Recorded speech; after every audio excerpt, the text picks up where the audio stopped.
it's just turned 10 o'clock a.m. on the East Coast. So obviously everyone's thinking about the college basketball games of today, right? Maybe, maybe not. All right, well, we have to do that because I spent the last hour, maybe half hour, working on the college basketball algorithm. And I added some things, and I have to do a video to talk about what's going on here and why it's here and how it's disconnected from the pivot table and yada, yada, yada. But that's okay. All right, so there's a lot going on today. Many different algorithms I do, but the one that's the biggest and that the people I think care the most about, I guess it's an audience, I should call everyone that watches, participants in using this file.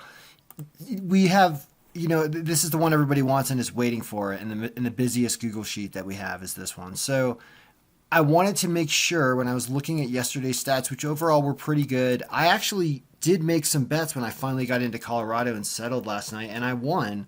I hit 3 out of 4 on a round robin. And anyway, what I want to talk about though was where we had problems and what I'm going to do about it today to start and what I added over here and why. So, and also I get to talk about Elon Musk University having to change its name back to Elon. Let's start with that. I love how the pivot table makes me not be a douchebag. So basically I tried to change this to Elon Musk University, just for fun. And if I do that now, you're allowed to change things on top of the pivot table. You're allowed to call anything you want. You can call Evansville my home. It doesn't matter. It's going to screw up some other stats, but it's not going to screw up these stats in general. So you could override anything. However, because we're looking at strength of schedule in a VLOOKUP that's outside of the pivot table right here, can't do it. So we got to rename Elon Musk University its correct name, Elon. And I like that I'm self-corrected by this half robot to do that and act like a normal person and not call them Elon Musk University. Okay, so let's talk about though what I did here and why. So you've got losing games down here, which could be, attributable to the home bump not being applied yet because these are mostly away teams. But I did want to look at, for example, who have these teams been playing, which is what this SOSDF is. That is strength of schedule, factor, basically. The higher the number here, the better the teams that this team has been playing.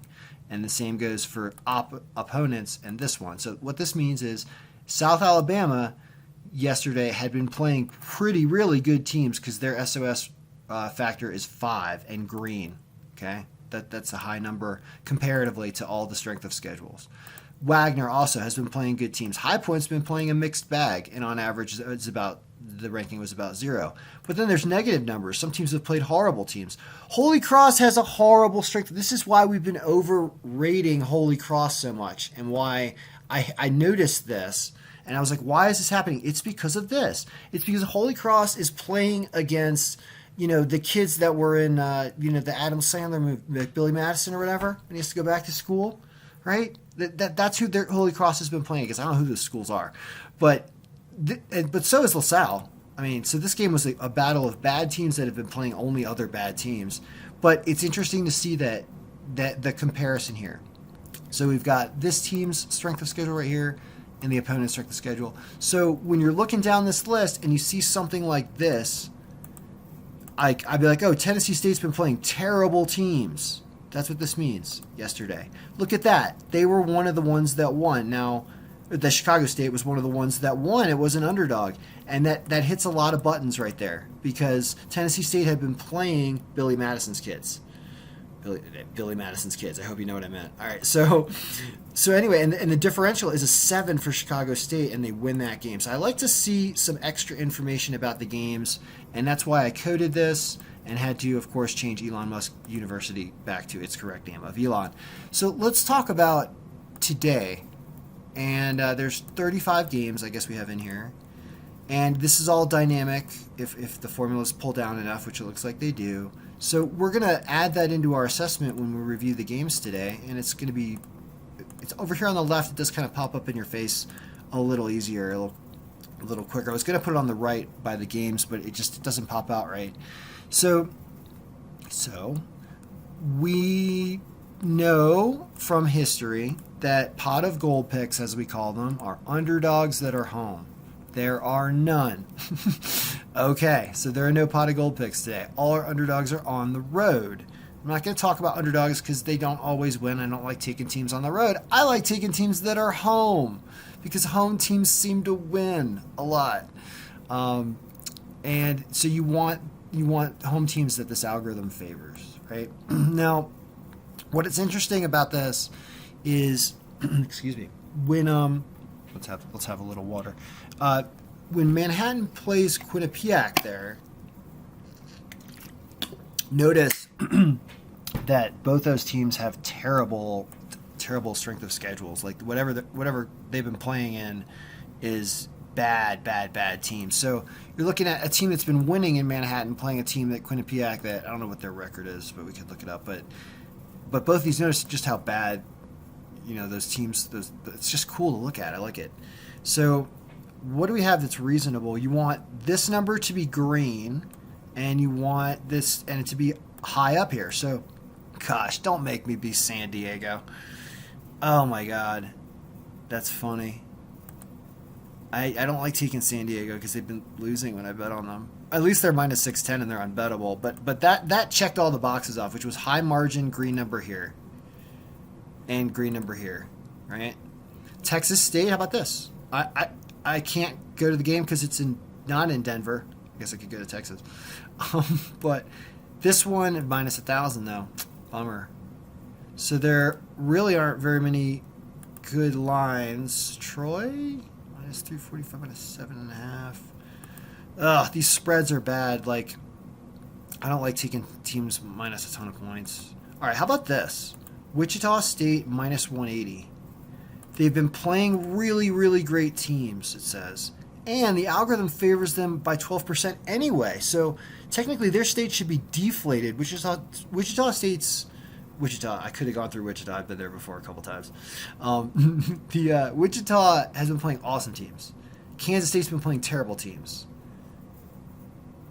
And even with that fact, Wichita State was still, by pure stats alone, favored to win this game at a 12% margin. So this is a great pick. It checks all the boxes off. And by the way, look, it's the biggest strength of schedule differential number on the list of home teams. So it says they're probably going to cover the 4, right? But you play to win, in my opinion. I don't like taking teams minus points because they can win the game, and that is the worst way to lose because this thing is designed to show you who wins, not necessarily by how many points. So that is a pick of the day for Wichita State to win. I like that. I said the L word. I'm sorry. South Carolina State over Georgetown.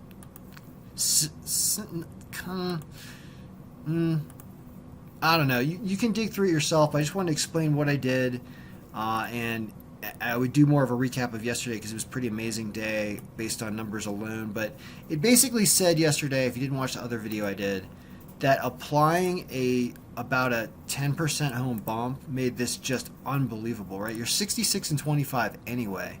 If you put a 10% home bump on this, you go to 74-17, 63-28 on the spread. But I don't know how many of those spread covers were positive. But what on earth? Like, that's insane. For a big day like this, like, wow. Like, how did the odds makers do? I want to know the answer to that. How did the odds makers do? So you could filter for money line that's less than let's do it real quick. Money line value filters a money line that is less than minus 101 or something, right? Less than value filters money line is less than 101. They go, see, there's some of the games get removed because it's, oh, wait a minute, I got to unfilter this. Hold on, it might work. Yeah, they go 69-23 is what the odds makers went on the day. And we go about the same at a 0% bump, right? I think we did.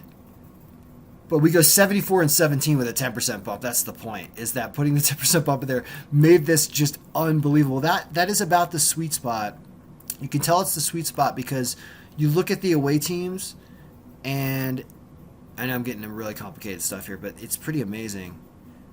Oh, this would probably change point projections though. Wait a minute, since I did it, I don't know. Too complicated even for me right now. So all right, guys. Good luck with your college basketball.